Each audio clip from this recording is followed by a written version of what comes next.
Assalamualaikum warahmatullahi wabarakatuh. Waalaikumsalam warahmatullahi wabarakatuh. Dulur-dulur El Victor dimanapun Anda berada, Mas Barir yang setia menemani di studio.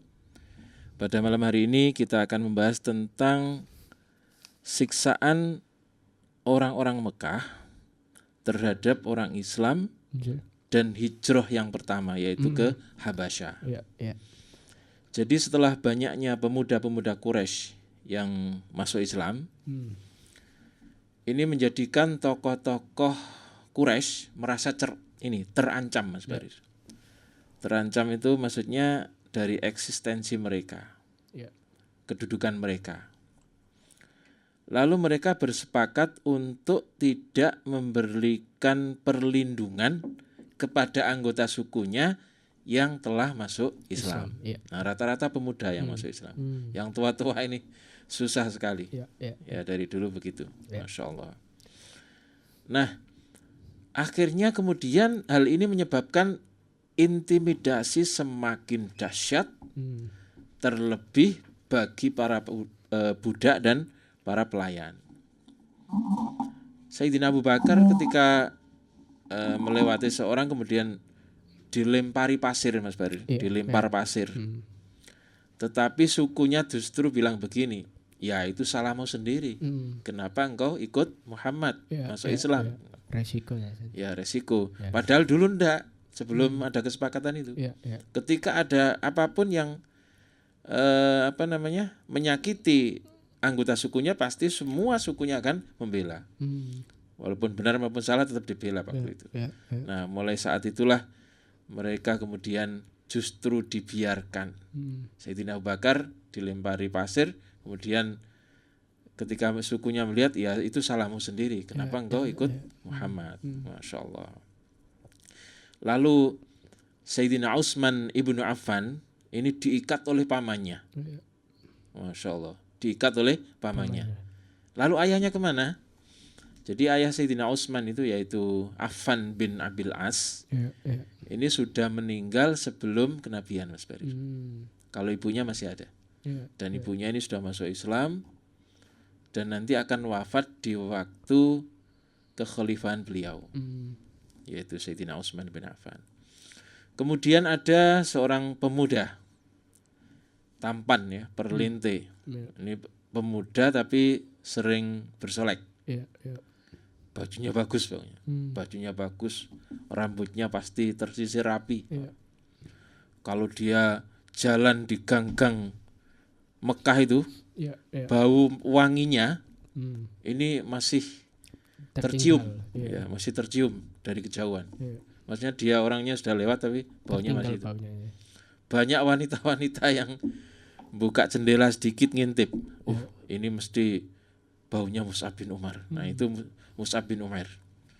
Nah, pemuda perlinte ini dikurung oleh ibunya ketika tahu bahwa beliau telah masuk Islam. Masya Allah. Kemudian ada lagi Sa'ad bin Abi Waqqas. Ibunya mogok makan, Mas Barir. Mogok makan. Nah, nanti kalau sampai mati, Sa'ad akan merasa bersalah dan akan dipersalahkan. Masya Allah. Jadi maksudnya mogok makan itu supaya Sa'ad kembali lagi ke agama semula. Dan ketika sampai mati misalnya, maka Sa'ad akan merasa bersalah gara-gara ibu saya mati, meninggal. Atau dia dipersalahkan oleh sukunya. Tetapi yang sangat luar biasa adalah yang saat ini nantinya dijuluki oleh Nabi dengan singa yang menyembunyikan kukunya atau cakarnya ini. Itu kemudian mengatakan begini, ya ummah, wallahi lau kanat laki mi'atu nafsin, kata Sa'ad, ya ummah, wahai ibuku, wallahi demi Allah, lau kanat laki mi'atu nafsin, andaikan engkau mempunyai 100 nyawa, fa kharajat nafsan fakharajat nafsan. Lalu nyawa itu keluar satu persatu sampai 100 tadi. Ma taraktu dini, maka saya tidak akan pernah meninggalkan agamaku ini. Ma taraktu dini hadza, maka saya tidak akan pernah meninggalkan agamaku ini. Fa in syi'ti fakuli wa in syi'ti fala takuli. Kalau engkau ingin makan ya silakan, kalau engkau ingin tidak makan ya silakan. Masya Allah.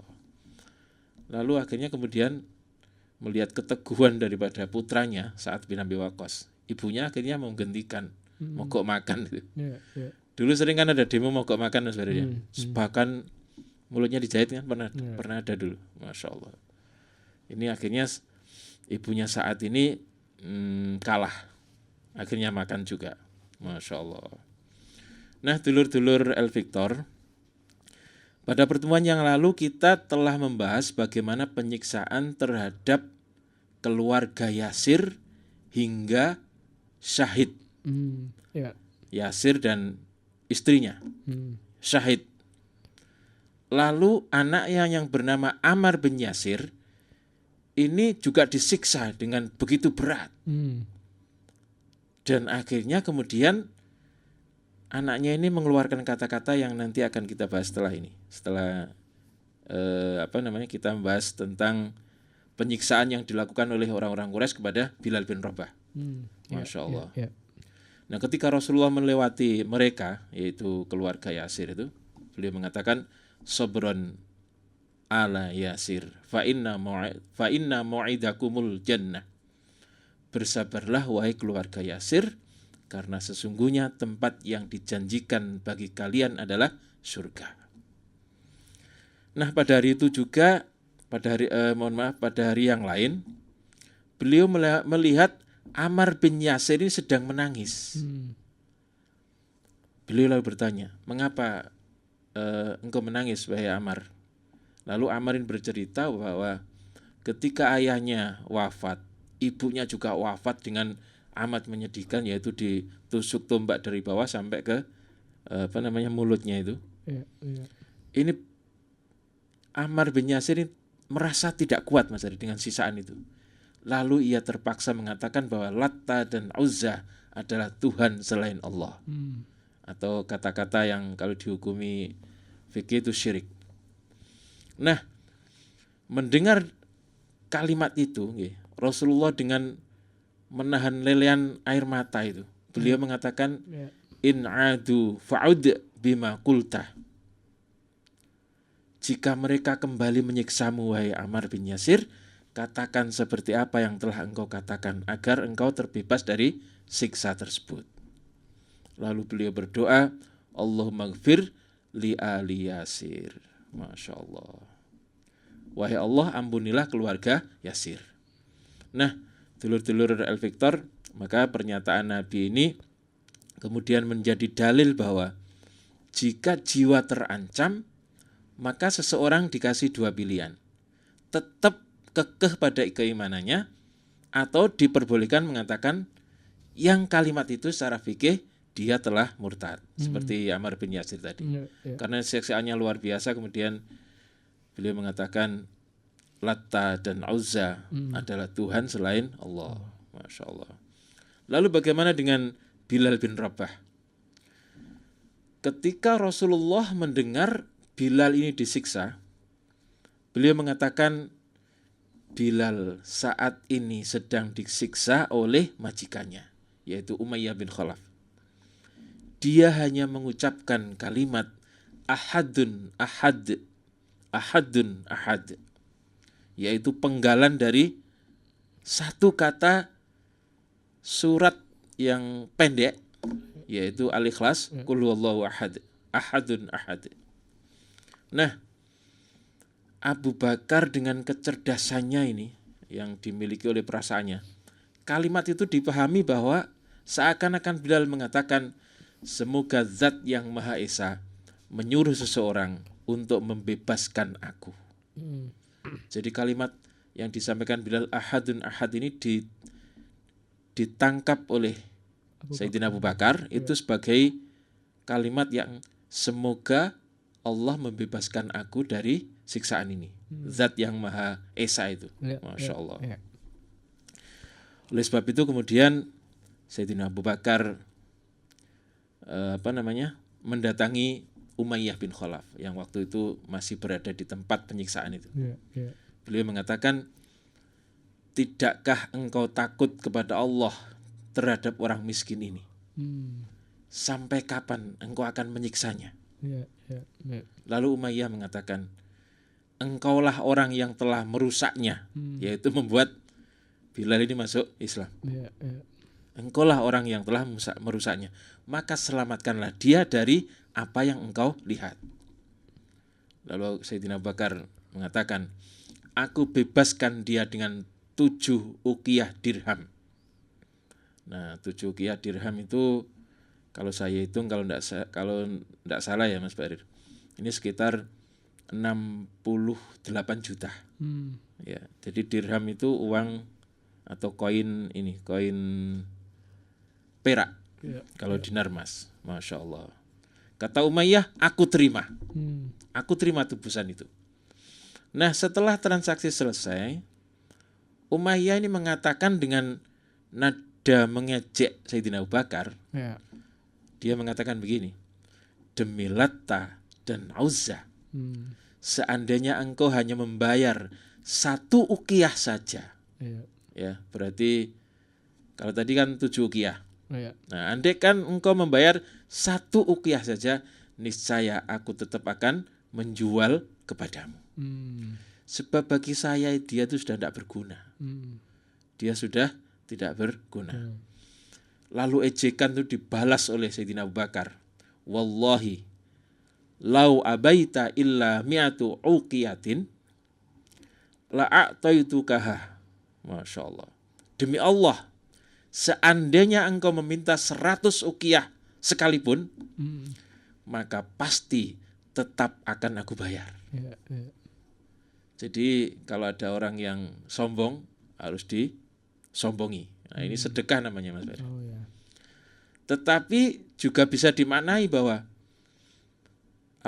jawaban itu menunjukkan betapa berharganya Bilal bin Rabah ini bagi Sayyidina Abu Bakar.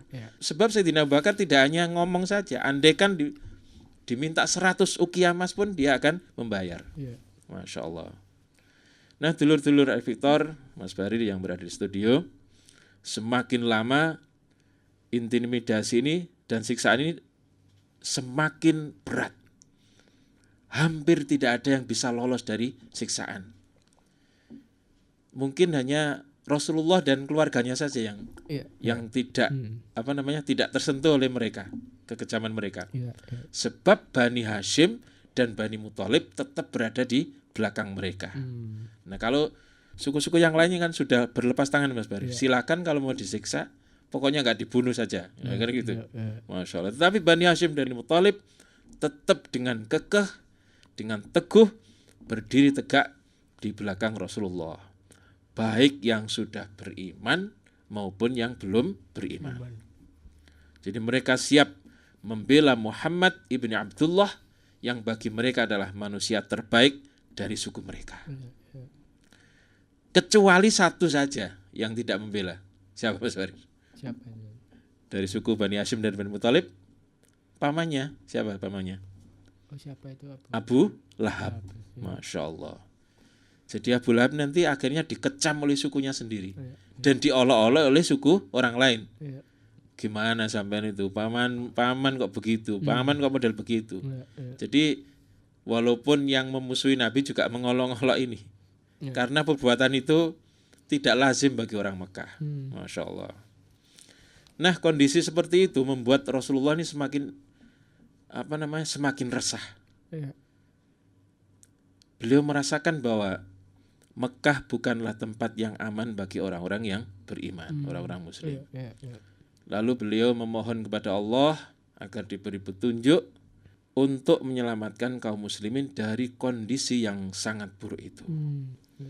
Lalu akhirnya beliau berkesimpulan bahwa tidak ada jalan lain bagi orang-orang muslim kecuali keluar dari Mekah, mencari tempat yang bisa menjamin kebebasan beribadah dengan nyaman. Masalahnya kemana kan gitu masalahnya. Sebab suku-suku di luar Mekah, mereka ini sangat menghormati dan sangat tunduk kepada suku Quraisy. Ya. Apa sebabnya? Sebab suku Quraisy lah yang menjadi pemimpin urusan keagamaan, yang menjaga Ka'bah sekaligus menjaga berhala-berhala mereka yang berada di sekitar Ka'bah. Jadi setiap suku itu Mas Barir, dia punya berhala sendiri di samping Ka'bah itu. Dan itu dijaga oleh orang-orang Quraisy. Oleh sebab itu, mereka tidak akan berani melindungi musuh suku Quraisy. Jadi andikan mereka minta perlindungan ke suku di luar Mekah, tidak akan ada yang berani. Ya, tidak akan ada yang berani. Jadi tampaknya tidak ada satupun wilayah di Jazirah Arab yang aman bagi orang Muslim. Sehingga Rasulullah terus memikirkan ini, kemana ya kira-kira? Iya. Nah, dulur-dulur Al-Victor, kalau di sebelah timur Jazirah Arab, itu terbentang kekuasaan Persia yang menganut politeisme. Poli ya, poli itu berarti banyak ya, banyak. Kalau mono itu satu. Poli. Banyak apa? Banyak dewa, banyak yang disembah. Ada yang menyembah api, ada yang menyembah binatang, ada yang menyembah bintang dan sebagainya. Nah, berarti tempat ini tidak mungkin juga untuk hijrah. Tidak mungkin orang-orang Muslim bisa beribadah dengan nyaman. Sedangkan di wilayah utara membentang kekuasaan Romawi, yaitu Romawi Timur, yang sering disebut dengan Bizantium. Pernah dengar kata-kata Bizantium, Mas Barir? Jadi kalau Romawi Barat itu tetap sampai sekarang Roma itu, ya. Roma yang ada Vatikannya itu ya. Sedangkan Romawi Timur itu sekarang menjadi Turki, Istanbul Turki itu. Nah, dulunya itu Bizantium, kota lama. Terus dirubah oleh seorang yang namanya Konstantin. Sehingga kota itu akhirnya menjadi kota Konstantinopel. Nah, jadi Konstantinopel ini ibu kota Romawi Timur. Kalau Barat tadi Roma, tetap Roma Vatikan itu. Iya, Vatikan. Masya Allah. Nah, Romawi Timur yang sering disebut dengan Bizantium itu, ini memeluk Kristen Ortodok. Kalau Romawi Barat itu penganut Kristen Katolik atau disebut dengan Roman Katolik gitu ya. Sedangkan wilayah Mesir ini berada di kekuasaan Romawi Timur, yaitu Bizantium, Romawi Bizantium. Penduduknya menganut Kristen namanya Koptik. Koptik. Nah, kalau Romawi Timur tadi Ortodok, Romawi Barat Katolik. Sedangkan Mesir ini juga Kristen tapi Kristen Koptik namanya. Sampai sekarang masih ada Kristen Koptik. Masya Allah. Lalu apa yang dilakukan oleh orang-orang Bizantium? Mereka mengintimidasi penganut Kristen Koptik. Jadi orang-orang Ortodok ini mengintimidasi dan mengejar-ngejar Kristen Koptik. Sehingga nanti ketika terjadi penaklukan setelah Rasulullah wafat di zamannya Sayyidina Umar, itu justru orang-orang Kristen ini ikut membantu pasukan muslimin untuk melawan Romawi. Karena merasa tertindas. Padahal satu agama, yaitu Kristen. Nah, Masya Allah. Jadi jangankan beda keyakinan Mas Bari, lawang beda denominasi. Ya, kalau Kristen namanya denominasi. Itu saja ditindas. Maka wilayah ini juga tidak mungkin. Nah, dulur-dulur Victor, walaupun demikian, tetap keputusan ini segera harus diambil. Sebab ini sangat mendesak. Ya. Akhirnya kemudian Rasulullah mendorong para sahabat untuk hijrah dalam rangka menghindari intimidasi dan ancaman. Beliau mengatakan, menyebarlah kalian di muka bumi ini, suatu saat nanti Allah pasti akan menyatukan kalian kembali. Tetapi para sahabat belum tahu kemana. Para sahabat lalu bertanya, kemana kami harus pergi wahai Rasulullah? Beliau menunjuk ke arah Habasyah. Habasyah itu sekarang Sudan, Eritrea, kemudian Ethiopia dan Somalia yang terkenal Afrika dengan sini. bajak laut itu Ya, ya. ya. Masya Allah. Sudan, Eritrea, Ethiopia dan Somalia. Somalia. Berarti sebelah mana itu, Mas Farid? Pernah lihat peta? Alright. Nah, kira-kira sebelah sana, barat, apa itu namanya ya kalau sana itu? Barat daya atau barat laut? Barat daya ya?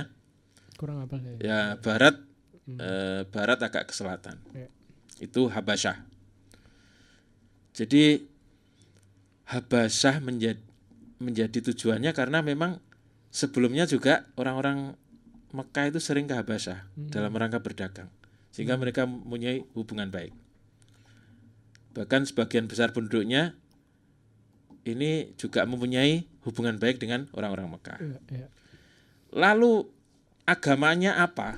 Nah, ini yang menjadi masalah juga. Agamanya adalah Kristen Miaphysit. Apa itu? Saya juga nggak paham. Oh ya. Jadi Kristen itu sebenarnya banyak denominasi, Mas Bar. Denominasi. Jadi banyak aliran terpecah-pecah itu. Ya, ya, ya. Jadi sekali lagi sebagian penduduk Habasyah itu adalah Kristen Miaphysit.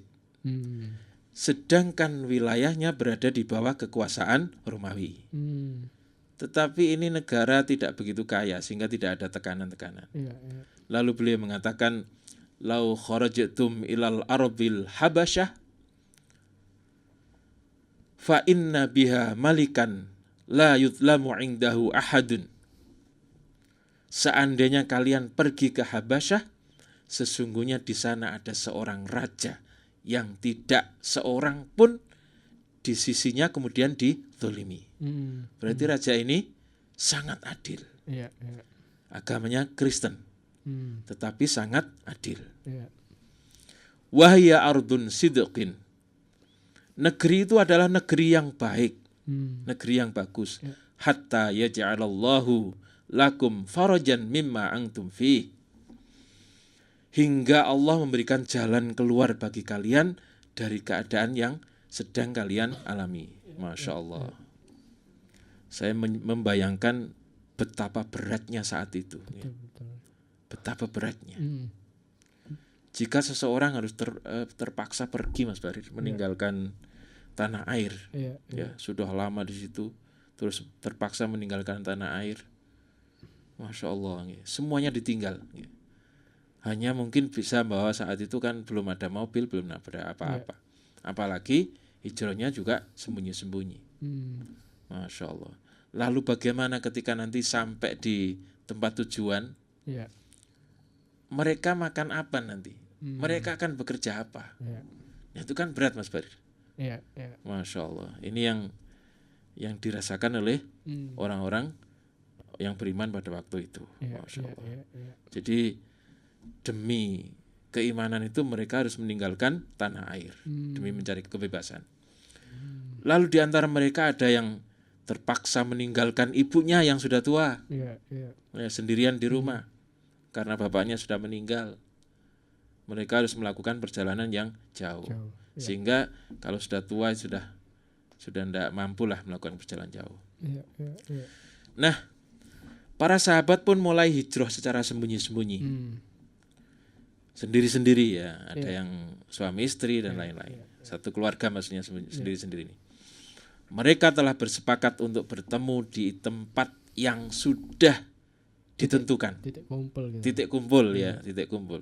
Mereka berangkat memencar sendiri-sendiri sehingga kalau tertangkap itu enggak bareng-bareng tertangkapnya.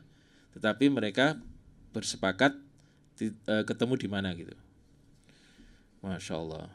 Di antara yang hijrah pertama kali itu adalah Sayyidina Utsman ibnu Affan dan istrinya Ruqayyah binti Rasulullah. Ya, ya.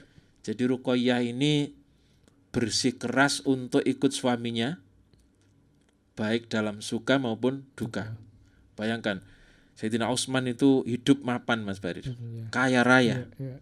dan harus meninggalkan kekayaannya itu. Ya. Bayangkan itu.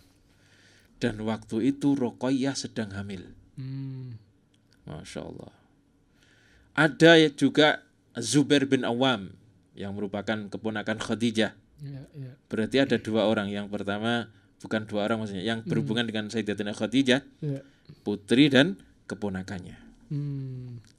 Zubair bin Awam ini keponakannya. Ya, ya. Mereka bertekad untuk menghadapi semua rintangan, yaitu kejaran orang-orang Quraisy itu, Ya, ya. sekaligus menyeberang lautan. Hmm. Dan satu hal yang paling dikhawatirkan adalah khawatirkan Khadijah adalah kehamilan daripada putrinya, kandungan Ruqayyah. Ya, ya. Masya Allah. Orang-orang yang hatinya telah dipenuhi dengan iman ini kemudian merahasiakan rapat-rapat rencananya untuk hijrah ke Habasyah. Jadi rencana ini disusun secara teliti dan sangat rapi, sangat matang. Maka dini hari kira-kira jam 2, itu jam 1, jam 2, mereka bergerak keluar dari Mekah dengan barang-barang yang ringan yang bisa dibawa. Ya. Hanya untuk bawa pakaian saja sudah sak koper, Mas Bari. Ya, ya, ya. Nah itu kalau koper ya, mereka mungkin bawa pakaian cuma 1-2 gitu. Barang-barang ringan dan berharga yang bisa dibawa. Jadi mereka berangkat sendiri-sendiri dan hanya ditemani istri, yang istri ini tidak rela dengan suaminya yang menempuh bahaya sendiri, Ya, ya. sehingga akhirnya ikut. Dan sekali lagi di antara mereka adalah Utsman ibnu Affan dengan Ruqayyah binti Rasulullah. Dan Utsman ini meninggalkan ibunya yang secara usia juga sudah tua, Ya, yaitu Arwah binti Khuraidz yang telah masuk Islam. Lalu apakah mereka akan berhasil sampai ke tempat tujuan? Ya. Akan kita bahas pada pertemuan yang akan datang.